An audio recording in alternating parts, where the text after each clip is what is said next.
Check out these grapes. Got the baby grapes on the vine coming up. Each one of these is a little grape. Got this on this little fencing I built here to kind of keep the dogs out of this orchard area. But it extends all the way from the house right here, keeps going, and then all of this is grapes. Keeps going.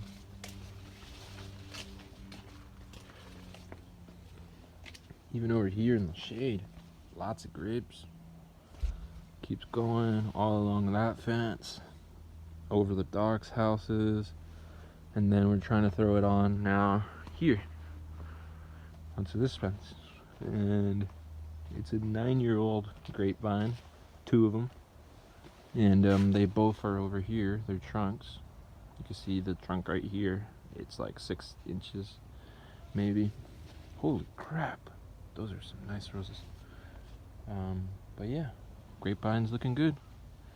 Man, this stuff looks or smells so good. I don't know if you guys fuck with Ruta, but Ruta smells amazing.